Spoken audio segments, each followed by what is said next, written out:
ले मर गई, ये कौन सी गलत बात हो गई? मरना कोई गलत थोड़ी है। लोगों ने मन में धारणा बना रखी है कि मरना गलत है।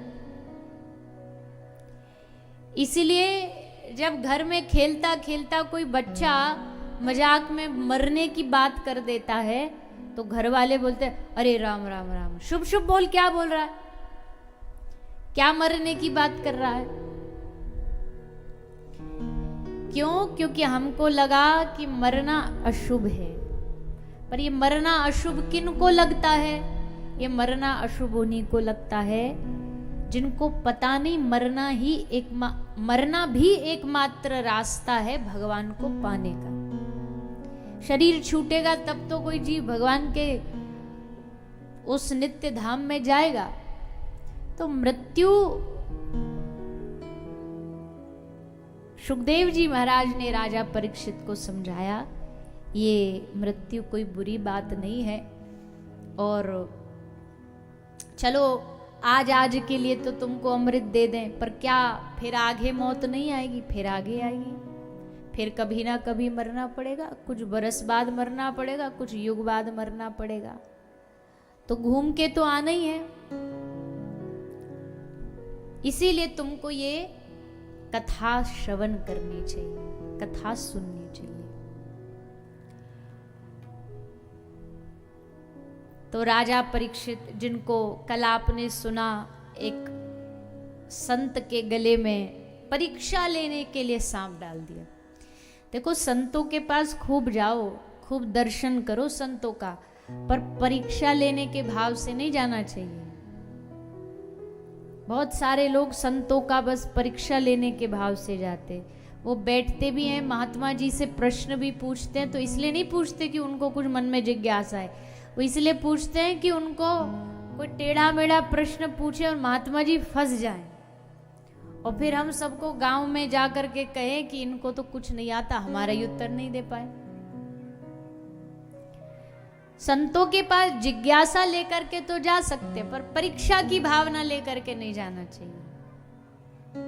उससे फिर क्या होगा? परीक्षा का भाव लेके गए तो संत दर्श का आनंद नहीं आएगा। संत दर्शन का अपना आनंद होता है, संत दर्शन का अपना एक सुख होता है। वो सुख नहीं मिलेगा अगर केवल परीक्षा लेने की भाव से जाओगे। अब कोई आदमी प्यासा हो, वो किसी प्याऊ पर जाए। अब प्याऊ में जब पानी पिलाया जाता है, ऊपर से लोटा लुटिया से पानी जल पिलाते, तो जो सामने वाला वो कैसे पानी पीता है? हाथ ऐसे करके, हाथ करके सर झुका करके ऊपर वाला पानी डालता है और नीचे वाला उसमें से पानी पीता है। तो वैसे ही संत कौन है? जिनके हाथ में कृष्ण भक्ति का जल है, पानी है, वो हमें वो जल पिलाएंगे, पानी। पर कब पिलाएंगे? उसके लिए हमको ऐसे हाथ जोड़ करके उनके सामने झुकना पड़ेगा। संतों के पास जाकर के अपनी अकड़ दिखाने लग जाओ।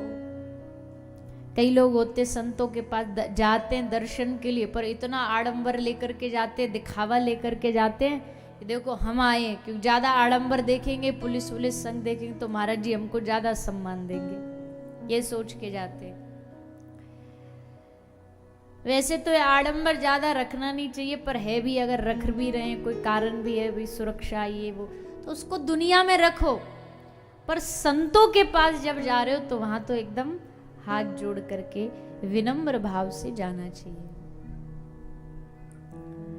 वहां ये ज्यादा देख दिखावे की जरूरत नहीं है कि 10 लोग आगे 10 लोग पीछे, क्योंकि वहां हम पाने जा रहे हैं कुछ, पीने जा रहे हैं कुछ।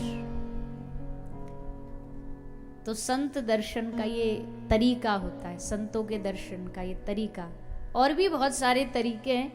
संत दर्श के लिए जा रहे हो, जा करके कोई पुरुष है तो साष्टांग प्रणाम करे, कोई महिला है तो धरा पर मस्तक रख करके प्रणाम करे।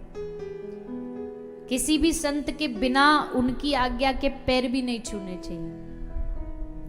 अगर पता हो कि ये महाराज पैर छुआने में सहज है तो ही चरण छूना, नहीं तो पांव जबरदस्ती नहीं छूना। फोटो लेवाने में सहज हैं तो ही फोटो लेना, जबरदस्ती वहां जाके हल्ला नहीं मचा देना कि हम तो फोटो ही लेंगे, फोटो ही लेंगे।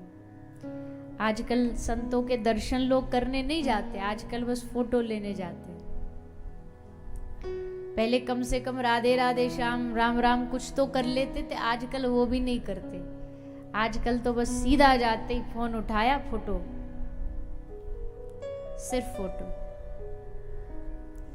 मैं कोई ऐसा नहीं कह रही कि नहीं लेना चाहिए, याद के लिए ले लेते अच्छी बात है, पर जब पहली बार मिलो तब तो कम से कम हाथ जोड़ लो, कुछ प्रणाम कर लो, कुछ राधे श्याम, कोई मन में जिज्ञासा पूछ लो, बाद में फिर।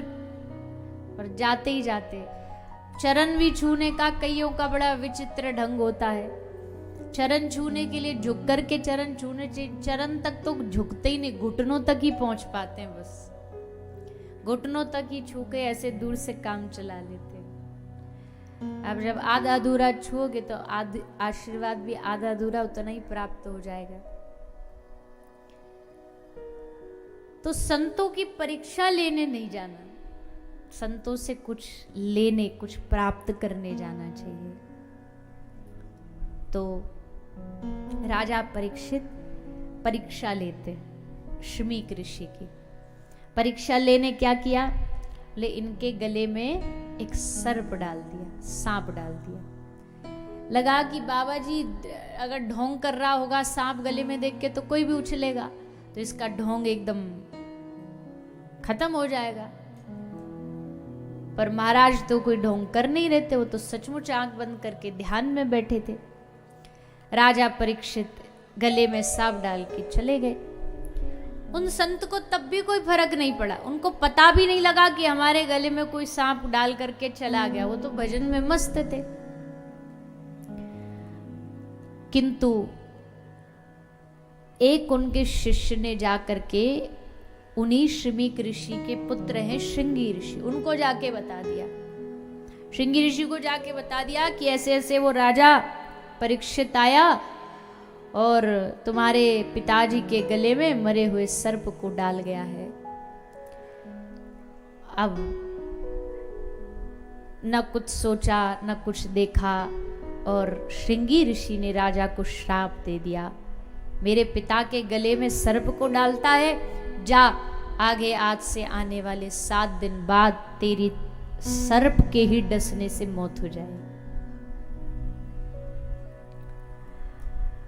अब एक इतना बड़ा राजा, इतना ईमानदार राजा, इतना भगवत भक्त राजा, इतने बड़े वंश की भक्ति की परंपरा को आगे बढ़ाने वाला राजा परीक्षित, और उसको एक ऋषि ने श्राप दे दिया कि 7वें दिन मरने वाला। अब कहते ना जहर को जहर ही काटता है, तो अगर श्राप संत ने दिया है तो इसका समाधान भी कोई संत ही देगा। राजा परीक्षित समझ गए इसका समाधान कोई संत ही देगा, इसलिए संतों को खोजो। तो संत कहाँ मिलेंगे, कहाँ मिलते संत, बताइए? हैं? संत मिलते किसी अच्छे धाम में, तीर्थ में, गंगा के किनारे, यमुना के किनारे, किसी पवित्र स्थान पर, या किसी एकांत में, ऐसी जगह पर संतों का निवास हो। संतों को ज्यादा भीड़ भाड़ पसंद नहीं होती। अगर वो भीड़ में भी रहेंगे तो वो अपने आप को ऐसा बना लेंगे कि वो एकांत में है। अकेले में मेला और मेले में अकेले। वो अपने आप को ऐसा बना लेंगे कि उनको, संतों को एकांत ज्यादा पसंद है। ज्यादा बोल बोल वाले लोग नहीं पसंद होते संतों को। ज्यादा जो बड़बड़ बस बातें करते रहते हैं, वो ज्यादा नहीं पसंद। ज्यादा वाचाल लोग भगवान को भी नहीं पसंद। इसलिए बहुत ज्यादा बोलने वाले लोगों के लिए बड़ा खतरा है। कई लोग की आदत होती हो, इतना बोल सकते हैं कि उनका कहीं बीच में कोमा ब्रेक कुछ नहीं होता, कितना भी बुलवा लो। अच्छा चलो घर धंधे में बोल लो तो बात अलग है, घर वाले तुम्हारे फ्री, तुम फ्री, बोल लो जितना बोलना।